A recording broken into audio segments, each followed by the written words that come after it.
Salut à tous. Alors aujourd'hui, vidéo un peu particulière. On va parler jeux vidéo, on va parler versus fighting, mon genre de jeu favori. Je vais essayer de faire un truc le plus dense et le plus concis possible. Donc installez-vous, à tout de suite. J'ai commencé, j'avais 6 ans. Désolé, j'ai pas de photo. C'était pas sur console, mais sur micro-ordinateur, un Commodore 64. Je vais vous parler donc du premier jeu versus que j'ai lancé sur cette machine. C'était Karate Champ. Pour info, il porte le nom de Karate-Do au Japon. Il est sorti en 1984 en arcade. Je pense également que Karate Champ est le premier jeu de combat contre 1. Mais attention, contrairement à ce qu'on voit dans Bloodsport, Karate Champ est un jeu solo, ou 2 joueurs tour par tour. La version vue dans le film est une version upgrade qui permet de jouer un contre l'autre. Il faut comprendre qu'au Japon, ils estimaient que le public ne serait pas motivé à jouer un contre l'autre. C'est quelque chose qui sera corrigé sur la version NES. C'est la version qui, à mon sens, est la plus célèbre et la plus intéressante. 12 décors, mode versus. Et pour l'époque et la console, bah, c'était pas si mal graphiquement. Mais moi, c'est sur Commodore 64 à laquelle j'ai joué. Et le gameplay est tellement particulier, nous sommes vraiment sur le début du versus fighting. Et par exemple, votre personnage, bah, il ne se retourne pas automatiquement vers l'adversaire, ce qui entraîne des complications dans le gameplay. Du coup, j'ai pas trop approfondi le sujet à l'époque, et surtout jouer un jeu de versus sur un gamepad Master System, bah voilà, ça se posait là. Regardez-moi ça, la croix directionnelle, c'est une vraie plaie. Sur borne, il fallait utiliser 2 sticks. Un pour les déplacements et le deuxième pour les coups. Autre particularité de la version arcade, l'aspect graphique. C'est du tâté, comme vous voyez là, c'est en vertical. Petit easter egg, si je peux dire, le perso principal est blanc et le secondaire est rouge, comme dans un célèbre jeu de versus. La chose que je peux ajouter à votre passé sur le jeu suivant, c'est que Karate Champ est un jeu à la touche, comme dans un tournoi de karaté. Le fait de toucher stoppe le combat avant de reprendre jusqu'à la prochaine touche. Et l'endroit de la touche fait varier le score, c'est un peu aussi comme dans l'escrime. Donc il n'y a pas de barre d'énergie. Et justement, tant qu'on parle de barre d'énergie, bah, ça va me permettre de pouvoir parler du prochain titre. Alors pour le jeu suivant, j'ai passé de nombreuses heures sur lui. C'est Yehar Kung Fu, premier jeu sorti en 1985, intégré une barre d'énergie avec une couleur des impacts qui change de couleur entre le coup du joueur principal, qui sera rouge, et l'impact noir si c'est donné par le CPU. Yehar Kung Fu peut être considéré comme un boss rush aussi, car vous n'avez qu'un seul personnage jouable, qui rencontre différents combattants avec des spécificités pour chacun d'entre eux. Le problème, ce jeu, c'est que le système de garde n'existe toujours pas et l'équilibrage n'est pas génial. Votre personnage c'est Olong et il manque de détente. Et contre certains personnages, je pense par exemple à Paul, qui possède un bâton avec une allonge extrêmement longue, je me souviens qu'enfant c'était compliqué de passer ce personnage. À mon avis, je dois avoir des réflexes de Jedi parce que j'ai essayé récemment et c'est vraiment pas facile. Par rapport à Karate Champ, nous avons donc surtout une évolution sur le gameplay, car le personnage garde le cap sur l'adversaire et la barre d'énergie est un vrai plus qui donne la direction des futurs jeux de versus. Sans oublier que vous avez le premier personnage féminin de l'histoire, Star. Comme je parle du personnage de Star, c'est le premier personnage qui ouvre la notion de pari. Et oui, bien avant les autres, vous avez la notion de pari, car vous pouvez annuler un shuriken en donnant un coup à la frame près avant l'impact. C'est une anecdote que je vous donne, ce cadeau. La chose dommage, c'est la qualité des frames, où les personnages n'ont pas une animation aussi détaillée que Karate Champ et la non-présence d'un mode versus. Le mode versus dans Karate Champ est apparu en 1986, pour rappel, donc après Yehar Kung Fu. Donc pour ce jeu, j'ai joué également sur mon Commodore 64 et j'ai toujours la cassette de jeu. C'est une véritable pépite d'histoire pour moi. Après Yehar Kung Fu, j'ai pu essayer Street Fighter, sorti en 1987 en arcade, et vraiment j'avais détesté l'expérience. Maintenant, le jeu a quand même proposé des bases, des codes que nous connaissons. Le premier jeu avec des quarts de tour, le premier jeu avec une graduation de puissance. Et je ne vous parle pas des premières bornes avec de gros boutons, où plus vous tapiez fort, et plus le coup était puissant. J'imagine les joueurs taper à gros coups de poing sur les boutons pour avoir un max de puissance. Pauvre borne. A savoir qu'à l'époque, il n'existait pas d'extinction card. Donc, nous ne connaissions pas les coups. Il fallait demander à l'exploitant de la salle d'arcade, voir les autres joueurs, pour connaître les combinaisons qui nous permettaient de sortir des coups spéciaux. Pas mal de personnages de Street Fighter réapparaîtront dans les Street Fighter suivants, que ce soit dans le 2 ou les alphas. Alors avant de parler du jeu emblématique suivant, je vais parler de International Karate Plus, qui avait la particularité d'avoir un gameplay à 3 et des stages bonus, où il fallait renvoyer des boules de couleur hors du décor à l'aide d'un bouclier. Le souvenir que j'ai, surtout avec ce jeu, c'est la puissance du bruitage d'impact sur Amiga, plus proche graphiquement du Karate Champ qu'à Street Fighter, l'animation et la bande son étaient excellentes sur micro 16 bits.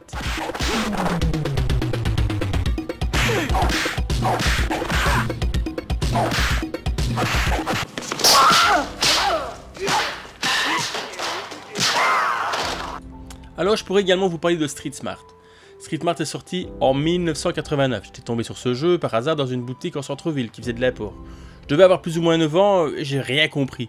Un croisement entre beat'em up et versus fighting. Je parle parce qu'en réalisant cette vidéo, j'ai un souvenir qui m'est remonté. J'ai dû chercher pour retrouver le titre et c'est tellement mauvais que j'ai perdu mon temps. Pour les jeux suivants, je me souviens surtout avec nostalgie de mon début des études à la grande école. Nous sommes en 1992, je quittais mon village pour la grande ville et qui dit ville dit bistrot. Juste devant l'école, un bistrot avec une borne Gritligno. Magnifique, il y avait 2 jeux, Mutation Nation, un de mes beat'em up favoris, toutes consoles confondues, regardez-moi ça, c'est trop beau. Et Fatal Fury. Alors pour Fatal Fury, le jeu est sorti en 1991, soit 6 mois après Street Fighter 2, et il a un gameplay à 3 boutons, point, pied, projection. Des coups spéciaux dans le style de Street Fighter, et il est joué sur 2 plans. Le jeu à 2 plans, c'est une signature pour Fatal Fury, et uniquement 3 personnages en plus. Avec 3 plans pour le 3, mais je m'égare et je raconte n'importe quoi. Quand j'ai commencé à jouer, j'ai directement remarqué l'évolution du stage entre les rounds. Voir le stage de Tong Furu finir sous la pluie, ou les variations de l'heure dans le stage de Billy Kane étaient incroyables à l'époque. Alors pour aider de l'apprentissage, j'avais droit à une démonstration d'un coup spécial, entre les combats ou après un bonus stage. Bonus stage, c'était génial, c'était du bras de fer, notamment contre Hulk Hogan. Malgré le nombre de points propres à Fatal Fury et la qualité du jeu, notez que si quelqu'un voulait venir vous rejoindre pendant une partie, qu'il introduisait une petite pièce, qu'est-ce qui se passait? Il venait vous rejoindre pour combattre le CPU. Et oui, vous ne jouiez pas un contre l'autre, mais bien à 2 contre 1. A partir de là, j'avais comme objectif d'avoir une Neo Geo chez moi, mais en attendant, j'avais craqué pour la version Mega Drive, qui proposait un véritable mode versus, et était une conversion plutôt correcte. J'avais craqué pour Fatal Fury sur Mega Drive, car c'était la console que j'avais chez moi, et le vénéré Street Fighter 2, sorti 6 mois avant, donc en juin 1991 sur borne arcade, n'était pas disponible chez Sega. Vu que je parle de Street Fighter 2, je me souviens parfaitement du jour où j'ai vu Street Fighter 2 chez mon cousin Kevin pour la première fois. Il avait reçu une Super Nintendo et j'ai passé la soirée à jouer. J'ai directement accroché avec Ryu. Comme j'avais déjà une petite expérience avec Fatal Fury en MVS, j'ai vite compris le principe des quarts de tour. J'ai donc rapidement réussi à aller jusqu'au 2e boss, Vega dans la version pâle. Que j'analyse maintenant, je me rends parfaitement compte que j'avais joué à la version inférieure. Oui, la version pâle du World Warrior est extrêmement lente sur Super NES. Suite à cette découverte, j'ai quand même fait un passage chez Nintendo, j'ai pas apprécié mon expérience car je restais un fan d'arcade. Et de mon avis perso, les jeux étaient souvent plus lents. C'est difficile à expliquer, c'est un ressenti personnel de fanboy d'époque sûrement. Du coup, j'ai pas gardé très longtemps la SNES. Et la version Champion Edition sur Mega Drive arrivait en import. Même si cette version était d'une déception graphique et sonore, par contre, le gameplay avec le gamepad, 6 boutons, c'est une tuerie. Les 6 boutons en enfilade, il n'y a pas de gâchette, c'est beaucoup plus simple. Sans oublier la rapidité du titre. Grâce à un code, le jeu peut être porté à 20 étoiles. Et là, le jeu est limite injouable tellement il est rapide. L'histoire de Street Fighter 2 sur Mega Drive est intéressante en plus, car alors que Sega annonce le Street Fighter 2 sur Mega Drive, Nintendo présente le Street Fighter 2 Turbo, une version boostée avec la possibilité de jouer en versus avec le même personnage, en plus d'avoir le plaisir de jouer avec les 4 boss. Du coup, Sega s'est senti floué, car la version Mega Drive, pas encore sortie, était déjà dépassée. Capcom reprend rapidement le développement du jeu sur Mega Drive pour sortir une version Champion Edition Prime bâclée selon moi. 2 modes de jeu, la possibilité de jouer en versus avec le même personnage, les 4 boss et un mode tournoi. Le contenu est alléchant, par contre la qualité graphique et sonore n'est pas à la hauteur. Le jeu m'a toujours donné cette sensation d'amertume dans la bouche. La version de Pyron sortie il y a peu prouve qu'il y avait vraiment moyen de faire beaucoup mieux. Bon, je vais quand même revenir un petit peu en arrière, parce que j'étais un peu vite là. Un autre jeu important est arrivé l'année précédente. En arcade, on est en 1992, il s'agit de Mortal Kombat. Lors d'une fête foraine, je découvre une borne qui était impressionnante, un mastodonte. La digitalisation, ça paraît has-been maintenant, mais à l'époque, c'était une tuerie. Et si j'ajoute l'ambiance sonore, le jeu transpire la testostérone, la borne d'arcade est imposante et la déco, eh ben, elle est impressionnante aussi. Le fait d'utiliser des personnages digitalisés était déjà impressionnant, mais c'était rien en rapport à la violence. Le sang, arrachage de tête, arrachage de cœur, incinération, électrocution. C'est impressionnant de réalisme. Un personnage en plus attire particulièrement mon attention. Étant grand fan de Jean-Claude Van Damme, je remarque directement la similitude avec Johnny Cage. Johnny Cage est un acteur, check. Il porte un bandeau rouge à la ceinture, check. Et il fait le grand écart pour donner un coup de poing, check. Il s'avère que c'était prévu d'avoir JCVD dans le jeu. Il a malheureusement décliné l'offre. Enfin, c'est une chose plus ou moins corrigée dans le nouveau Mortal Kombat qui reboot la série. Pour parler du gameplay, le fait de passer sur des personnages digitalisés rend les combats plus rigides et les mouvements de base sont grosso modo les mêmes entre les différents personnages jouables. Point haut, point bas, pied bas, et un bouton pour bloquer les coups. C'est plutôt perturbant de devoir appuyer sur un bouton, alors que nous avions le réflexe de reculer pour parer un coup. Pour le reste, le jeu est tellement impressionnant que même si le gameplay est rigide, il y avait un certain plaisir malsain de jouer à ce jeu sanglant. Mention spéciale à Sega, qui a intégré le sang dans sa conversion Mega Drive. Il fallait oser à l'époque, vu que le jeu vidéo était considéré comme étant un loisir pour enfants. C'est d'ailleurs le 13 septembre 1993 où le Mortal Day, comme il avait été nommé, est le jour qui a bouleversé l'industrie, comme elle était connue jusque-là. Des jeux par tranche d'âge sont commencés à apparaître, le cas Mortal Kombat est très intéressant et mériterait une vidéo sur le sujet. Non loin de la borne Mortal Kombat, une autre borne qui elle impressionne par la taille des personnages, le bien nommé Art of Fighting. Le jeu est impressionnant mais hyper difficile. J'ai très vite été découragé, mais les capacités techniques de la Neo Geo m'avaient encore foutu une grosse claque dans la tronche. Uniquement 2 personnages, un gameplay plus réaliste, enfin, quand je dis réaliste, je me comprends. Hein. Les impacts sont visibles sur la tête des personnages et le zoom rendait le jeu angoissant de par la proximité des bords de l'écran lors des combats rapprochés. Je pense que c'est le premier jeu qui ajoute des zooms, enfin plutôt des zooms, car la Neo Geo ne gère pas le zoom, car techniquement, le zoom était plus coûteux à câbler en hard, du coup, ils utilisent le dézoom, et comme les cartouches ont des tailles de mémoire bien supérieures aux concurrents, ils peuvent facilement intégrer d'énormes sprites en mémoire. Ce jeu m'avait rappelé mon objectif qui était d'avoir un jour une Neo Geo à la maison. Toujours près de mon école, un autre café propose une bande d'arcade, Fatal Fury spéciale. Et oui, j'ai pas mal de titres SNK dans mon histoire, désolé, mais bon voilà, j'ai pas joué aux 2, j'étais trop occupé à jouer à Street Fighter 2. Je vais donc pas pouvoir comparer le spécial et le 2. Et c'est sûrement pas plus mal, ce Fatal Fury apporte pas mal de choses par rapport au premier. Le nombre de personnages est porté à 15, et même à 16 si on compte Ryo Sakazaki, issu de Art of Fighting. Le jeu a une caractéristique importante. Et je pense que c'est la première, c'est arrivé dans Fatal Fury 2, le Desperate Move. En gros, quand votre personnage est mal en point, visible via la petite photo de votre personnage, vous pouvez aller d'une combinaison difficile et, oui, il faut l'avouer, sortir un coup très puissant pour essayer de renverser la tendance. L'ado prépubère que j'étais a directement été sous le charme de Mai, ou Mai, vous prononcez comme vous voulez. Une pratiquante du ninjutsu armée d'éventail. En plus d'être talentueuse, la première chose qui est remarquée la concernant, c'est d'avoir un buste avantageux. Il faut bien l'avouer, pour info, le buste est inspiré de l'actrice Fumie Oso Kawa et la partie inférieure de son corps est inspirée de l'actrice Ai Lijima. Les jambes de Cindy Crawford, Les hanches de Kim Basinger. les seins de Demi Moore, les lèvres de Michelle Pfeiffer, les yeux de Sharon Stone. Et le point de Schwarzenegger dans la gueule, tu le veux aussi? Dans la gestion du gameplay par rapport au premier Fatal Fury, le jeu est beaucoup plus nerveux. Des combos commencent à apparaître et certains personnages ont une classe folle. Je pense par exemple à Kim avec son coup de pied spécial qui consiste à descendre sur son adversaire pour le mitrailler de coups de pied dans la tronche. Pour le reste, c'est du SNK, les décors sont fabuleux, la bande son est magistrale. Il faut reconnaître que SNK a une longueur d'avance par rapport à Capcom sur l'impact de la bande son et en plus avec de nombreuses voix digitalisées. Regardez l'intro de Fatal Fury 2. Again, legendary men return.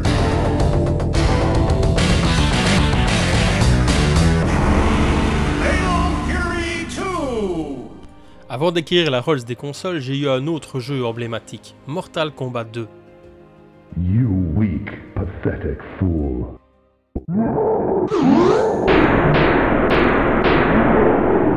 All too easy. A mon sens, c'est une bonne conversion de la version arcade et enfin, il y a du sang chez Biken. J'ai passé beaucoup de temps à faire du versus chez un ami qui était et qui est toujours complètement fan de la franchise. L'arrivée des Friendship et autres Babality viennent compléter la série des fatalités. Le nombre de personnages augmente, passant de 7 à 12. Keno et Sonia ont disparu, la grille de sélection de personnages. Ils sont quand même visibles en arrière-plan dans le stage de Shao Kahn, car apparemment, ils seraient emprisonnés. Pour le reste, le gameplay reste le même et le jeu reste rigide. Moins que le premier, mais il manque quand même de souplesse. Et les mouvements de base sont toujours les mêmes, comme dans le premier Mortal Kombat. Avec l'arrivée de la version de Super Street Fighter 2, Mortal Kombat n'est pas resté longtemps dans la mémoire de la plupart des gens. La suite a été influencée par différentes franchises SNK. Pourquoi? Car j'avais en fait trouvé la Neo Geo AES que je voulais. Une console d'occasion avec 2 sticks et 3 jeux, Mutation Nation, Fatal Fury Special et le récemment sorti Art of Fighting 2. Je me rappelle de l'état d'impatience qui était en moi lors du trajet en bus. Jusqu'à chez moi, j'étais tout excité. Une fois arrivé, je branche rapidement et là, désillusion. La console est en NTSC et la télé que j'ai dans ma chambre est une pâle. Résultat, image en noir et blanc. Je descends la console dans le salon pour la tester. Sur le téléviseur familial, celui de mon père, et là, miracle, l'image est magnifique sur le téléviseur Grounding. Maintenant, le mythe d'époque faisait que je ne pouvais pas laisser la console sur la télé. Vous saviez, à l'époque, les parents pensaient que ça abîmait les téléviseurs. Du coup, j'ai quand même l'occasion de parler d'Art of Fighting 2 avec vous, un jeu simplement impressionnant graphiquement, et les oreilles ne sont pas épargnées. Le moindre impact donne la sensation de prendre une vraie baffe de la tronche.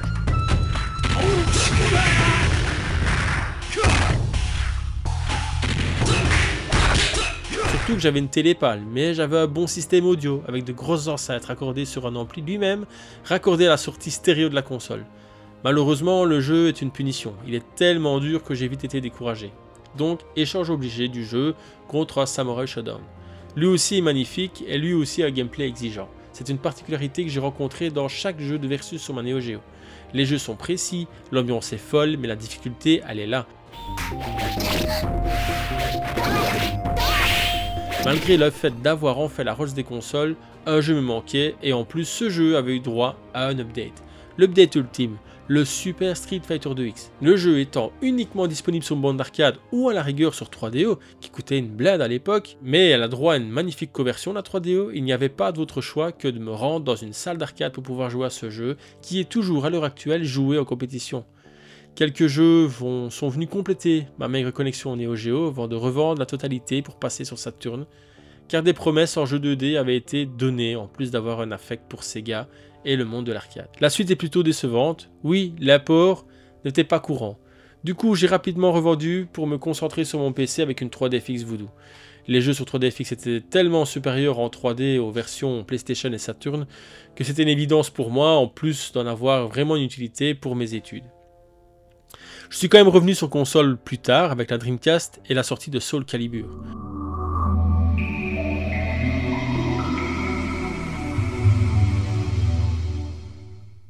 On s'est ensuite acheté Virtua Tennis, Daytona USA et le line-up était dingue de cette console. Et surtout, une révélation. Un peu plus tard, je tombe sur une copie Jap de Guilty Gear X. Je me souviens que j'utilisais un CD de démarrage pour pouvoir faire tourner ce jeu. Si vous n'avez pas eu la chance de découvrir ce titre à l'époque, vous allez avoir du mal à vous rendre compte de la qualité graphique et des animations de ce titre. À l'époque, si je pouvais lui faire un reproche, c'était un problème qui n'était pas lié avec le jeu en lui-même, mais surtout avec la manette de la Dreamcast. Une véritable saignée pour jouer à un jeu de Versus. Pour les personnes comme moi qui vénérions la Dreamcast, et la vénérons toujours, il faut avouer que l'ergonomie de la manette n'était clairement pas le fort de la console avec le fil qui passait par en dessous pour aller devant. J'avais trouvé une manette d'une marque obscure qui proposait 6 boutons en façade, alignés comme sur une manette Saturn ou Mega Drive 6 boutons. C'était déjà mieux au niveau des boutons, mais la croix directionnelle me ponçait le pouce. C'était une tannée. Sinon, de manière générale, j'ai vraiment apprécié la Dreamcast qui avait réussi le temps d'une génération de consoles à me faire jouer sur un téléviseur. Car il faut bien avouer que sur PC, c'était le néant question jeu de Versus. C'était pas aussi fréquent d'avoir des jeux de Versus sur PC, et en plus des versions de qualité. Mais à cette époque, nous avions déjà de l'émulation sur PC. Du coup, Garou Mark of the Wolf, Super Street Fighter 2X étaient jouables sur PC. La console suivante, qui a de nouveau fait basculer mon habitude de jouer PC, c'est la Xbox 360. Mais là, mon expérience avec la Xbox 360 mérite une vidéo à elle seule. Pour le reste, je pense avoir déjà beaucoup trop parlé.